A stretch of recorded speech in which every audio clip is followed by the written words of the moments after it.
Le président égyptien Al-Sisi. Voici la séance de photos officielle dans l'Elysée, mais ses sourires cachent un malentendu. Un accroc protocolaire a eu lieu juste avant ce moment joyeux. Une guerre, je vous dis, à deux doigts d'une guerre diplomatique. Explication, l'arrivée d'un chef d'État à l'Elysée est très protocolaire.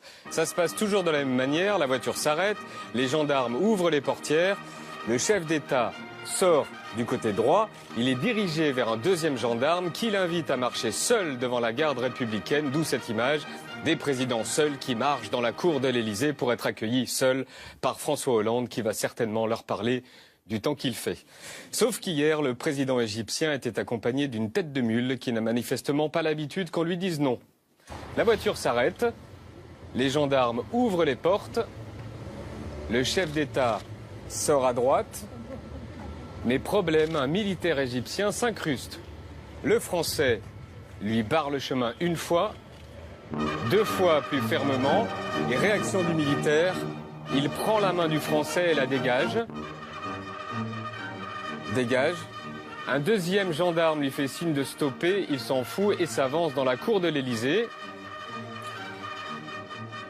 Et là où normalement on a un pays qui s'avance vers notre pays qui l'accueille, nous avons un pays et son armée qui s'avance vers François Hollande. Le militaire égyptien n'arrivera pas jusqu'à Hollande, il s'arrêtera avant. L'histoire ne dit pas si dans le bureau les deux présidents font allusion à ça. En tout cas, ils discutent d'un souci de protocole qui s'est passé juste avant. Voilà, le protocole a toujours raison. Le protocole a toujours raison, dit-il. Donc la tête de mule de l'armée n'avait rien à faire là. On a joint l'Elysée à leur connaissance. C'est la première fois que ça arrive. L'Égypte s'est excusée.